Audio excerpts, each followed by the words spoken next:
Tamil Nadu's Finance Minister Minister Thiagarajan is joining us for an exclusive interview. And in fact, we have a lot of important questions lined up for them. We'll dive into them straight away. Hello, sir. I hope you're doing good.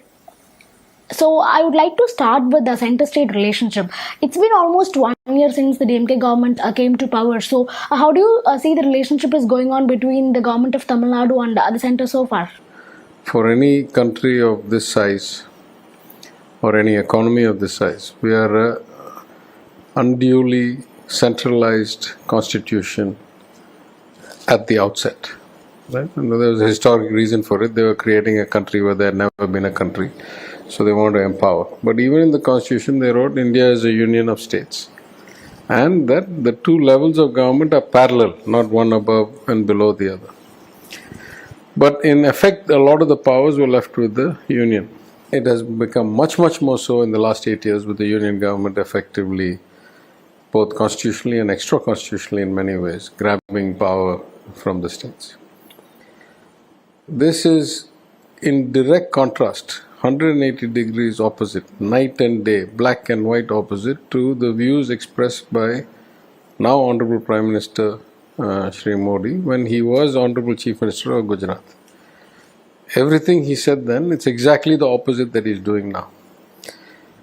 At some level it's not surprising, because there's the old adage in politics, where I stand depends on where I sit. So wherever he sat, he advocated more power to him wherever he sat. At some other level, this is even more clear, because there's a famous economist, I forget his name, who used to run the NIPFP in Delhi, who said everybody wants devolution but only to their level of government. So when he was in the state, he wanted devolution. If he had been in the panchayat, he would have wanted devolution there. Now that he sits in Delhi, he says, let everything be with me. So this is not a Tamil Nadu problem, it's not a DMK problem, it's a countrywide problem. It is an exercise that is only destined to end in failure.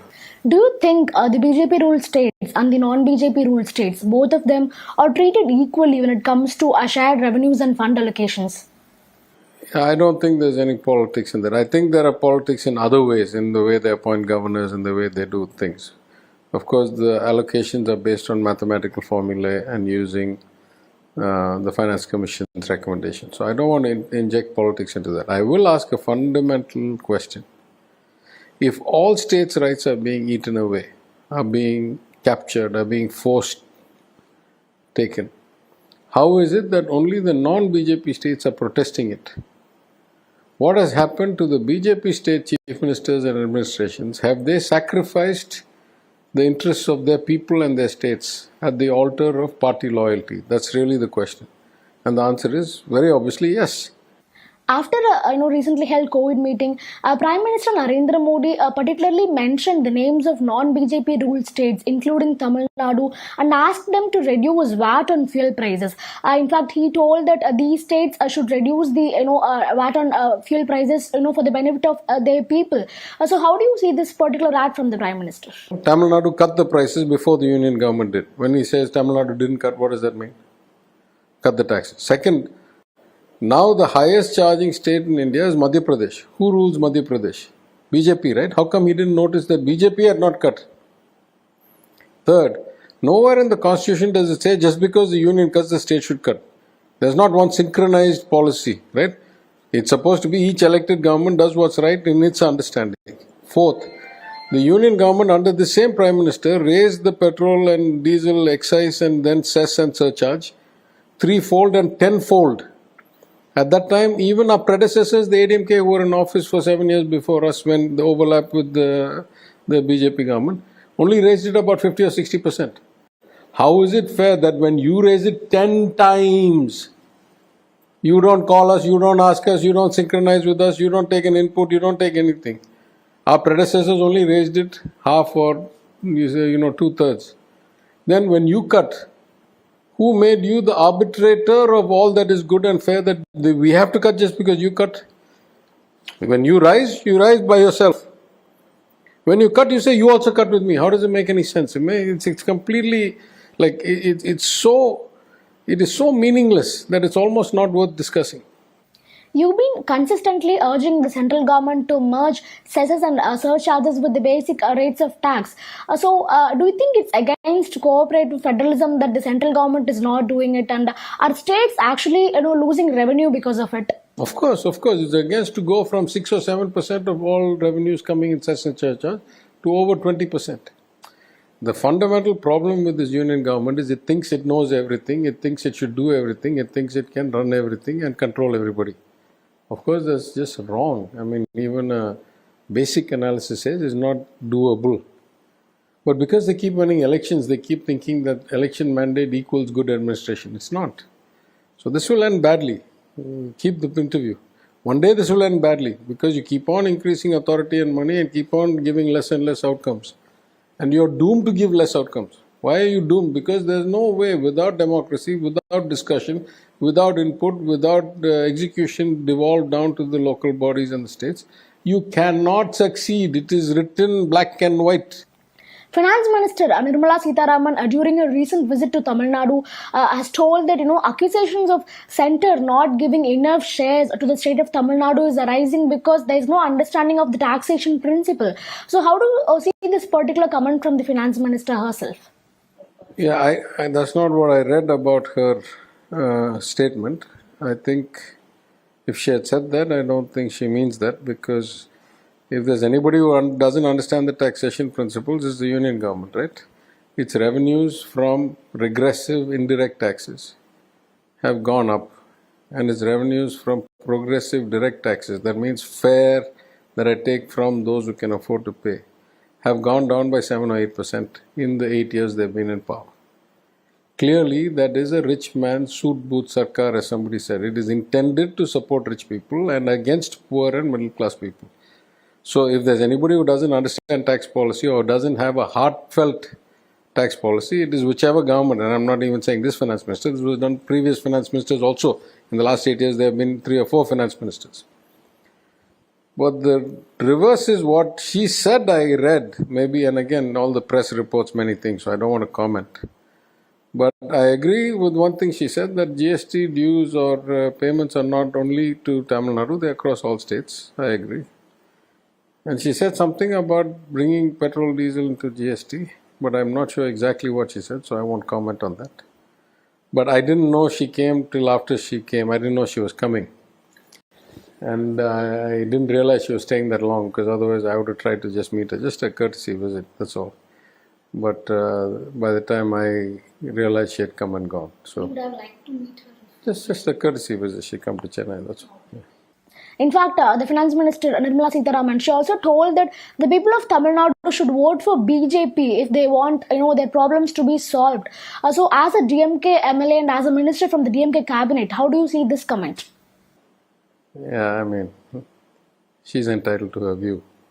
But I think the people of Tamil Nadu have shown consistently that BJP is about the nota level.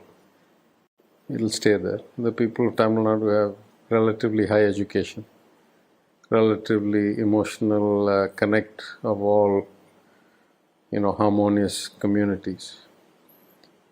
Tamil Nadu is where Tamil Nadu is. People can advise as they see fit. The voters are smart enough to vote as they know better. While releasing a white paper on the Tamil Nadu's economic condition when the DMK came to power, you told that the total debt stands at 5.7 lakh crores. So it's been 1 year since the DMK government assumed charge, and what signs of change are we starting to see? Debt. You cannot see the debt as an absolute number. You have to see the debt as a ratio of GSDP or GDP. Or you have to see this year's deficit as a ratio of this year's budget, right? Or this year's GDP. If it's revenue deficit, you have to take it as overall revenues. If it's a fiscal deficit, you have to take it as a percentage of GSDP. So in that sense, nobody ever lowers the net debt. It's very, very rare. The net debt meaning after repaying old dues and borrowing new, whatever the net debt is, it will keep increasing every year for most countries, rich and poor. It's very rare to have surplus countries that keep paying it back. In fact, if you study macroeconomics, because one side is savings and wealth, which is growing all the time, and the other side is borrowings, which is only corporates and governments. Effectively, the total debt in the world keeps increasing every year because the total assets keep increasing every year, and they have to balance. The money has to be parked somewhere. The real issue is what is the debt to GDP or debt to GSDP. More importantly, what is the interest to revenue, or what is the percentage that you paid just to cover your debt? And in the long term, is this affecting your ability to invest and grow your economy? So back in 2016 in my maiden speech, I made the observation that in the RBI analytics, the state of state finances, they had commented that Tamil Nadu once used to be a model state. And what were the two characteristics? They said, you borrow mostly to invest, not to finance revenue deficits. And you have a very low interest to revenue ratio. Those are characteristics of well-managed state finances. And it said, now these have not been followed the last couple of years, and if it continues on this trend, it's going to be bad for you for future growth. It makes sense, right? The more I invest, the more growth I'll get. The less I invest, the less growth I'll get. All things else being equal. So in that sense, the real problem with the ADMK government of the last 7 years, 2014 to 2021, the last 7 years of their 10-year term, as long as the former Chief Minister, Ms. Jayalalitha, was alive and controlled, it was okay. Once she lost control because she went to jail in Parpanagrahara and all that, then things started going down the tubes. How badly? The interest to revenue ratio went from 11 paisa for every rupee to 21 paisa for every rupee. That means 10% of every future rupee of revenue was added to interest. And the debt to GDP ratio, which had fallen to as low as 16% or 16.5%, went up to 26 or 26.5%. That happened in a really short time, in 7 years. Right? But now we have discovered after coming to office how bad and rotten the system was. And with the full support of the Chief Minister, we are on track. If you saw not just the budget, but the medium-term fiscal plan that I put at the end of the budget, at a conservative estimate, by the year 24-25, we'll be almost revenue neutral. I'm fairly confident we'll beat that. That means we'll come into compliance, most likely in the year 24-25, in zero revenue deficit and under 3% fiscal deficit. If that is the case, that means that in 3 years, 21-22, 22-23, 23-24, in 3 years we will have solved the decay of 7 years. That's a remarkable achievement. Sir, the Chief Minister has been very focused on bringing investments to Tamil Nadu. In fact, he travelled to there, and we are hearing that he will be going to America and some other countries also in the next coming months. So, how important is it at this point in time to bring a lot of investments to the state? Ultimate importance, right? Everything else we do is to create the atmosphere and the environment for investment that creates growth and jobs. That's it.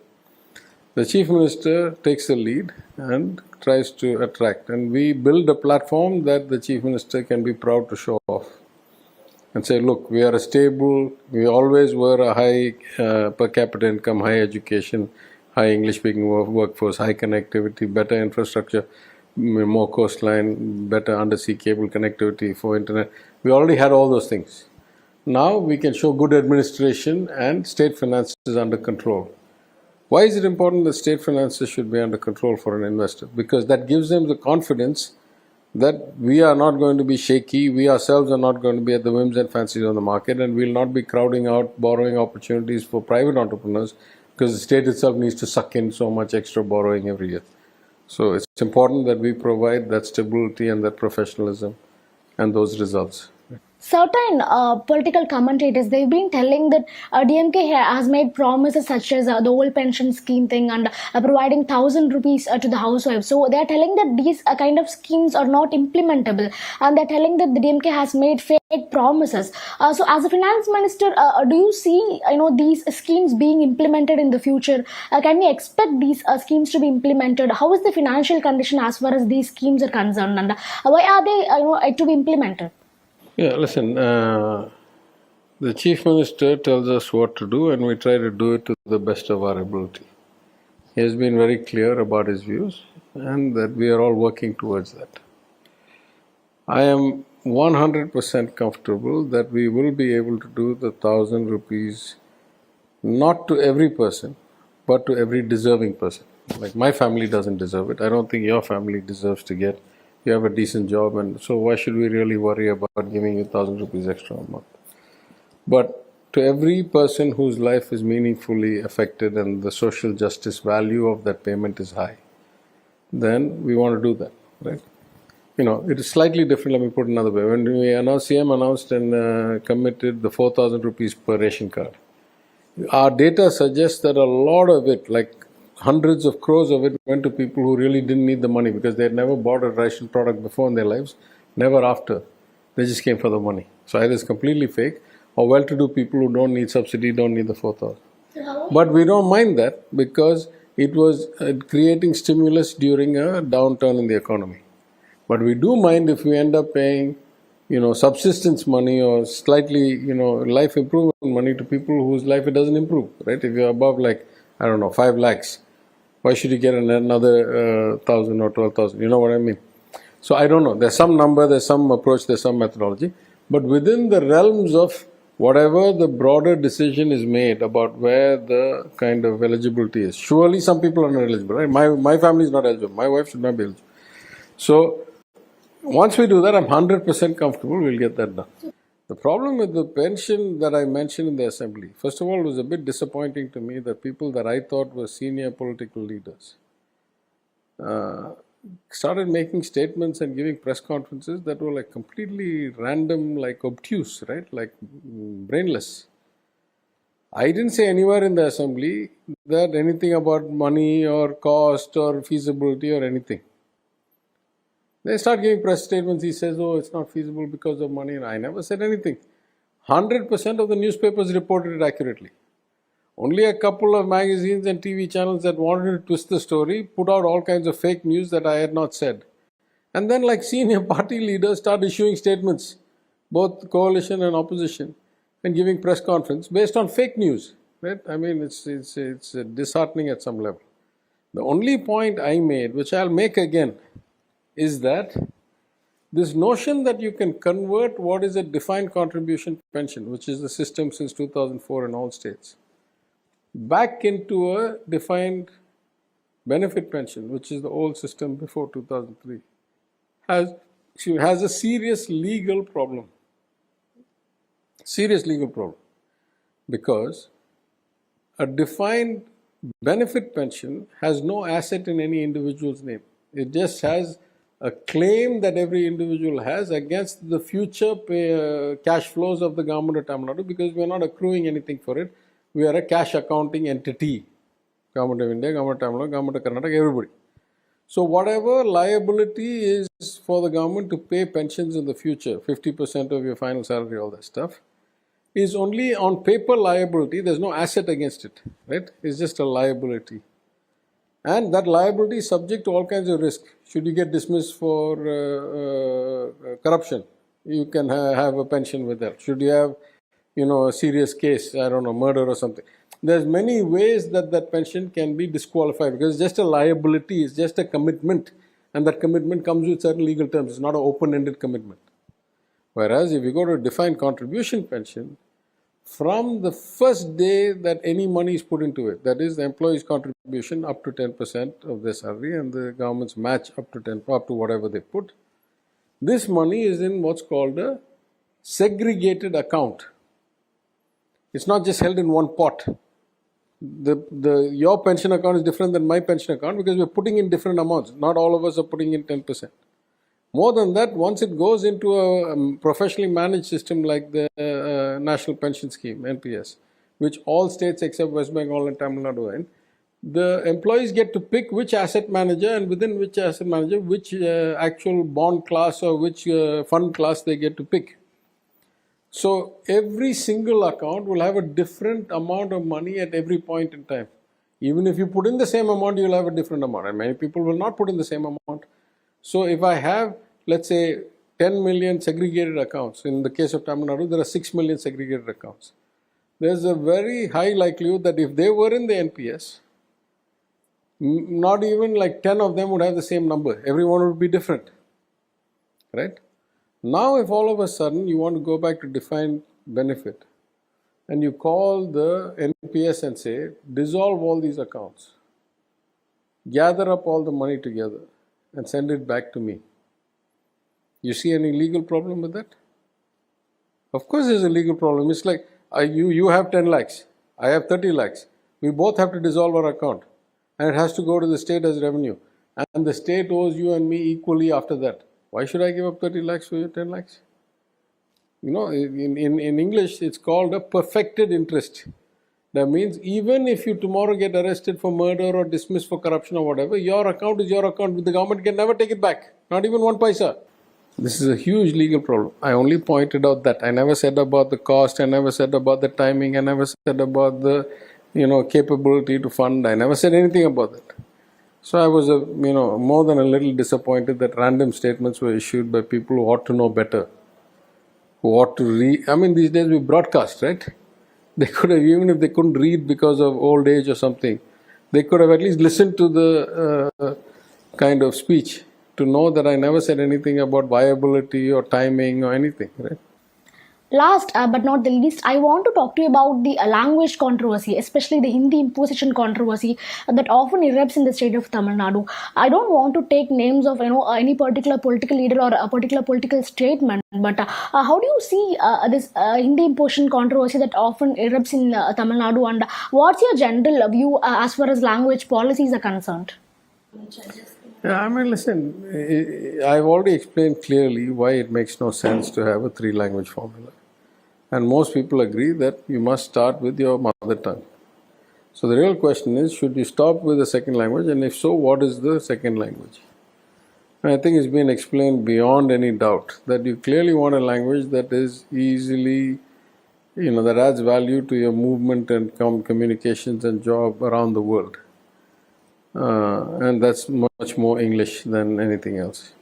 In fact, as I've said many times before, asking for a 3-language formula is actually saying that the Hindi belt will have a 1-language formula. They're not capable of producing schools good enough to generate English in all of them.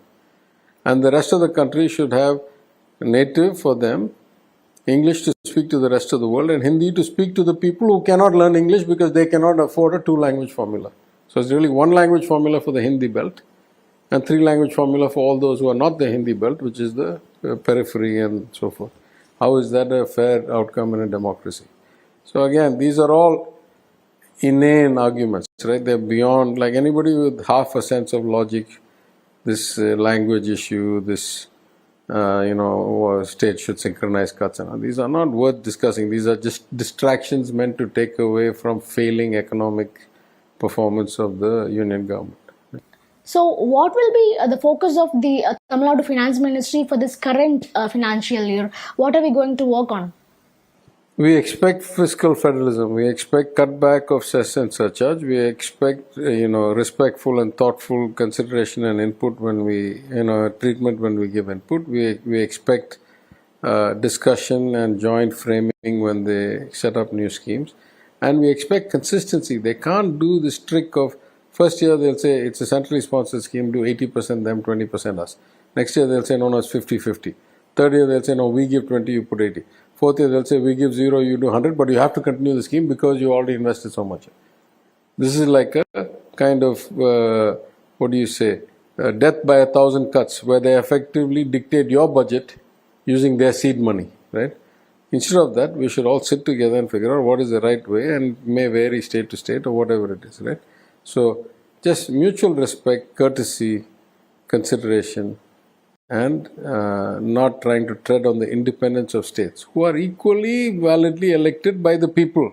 It's not like only the Prime Minister and this thing were elected, right? The rest of us also elected. And it's not as if the BJP won like 90% vote share or anything, right? They won 37% vote share. Coalition partners altogether was 40-something, still less than 50, right? So more people voted for others than voted for the entire BJP coalition around the country, right? Why shouldn't other people have a voice? You run, no problem. But listen to everybody and run. Discuss with everybody. Devolve to everybody. Then do it. That will succeed, right? This will not. Thank you. Thank you so much, sir. Thank you for your time. Thank you.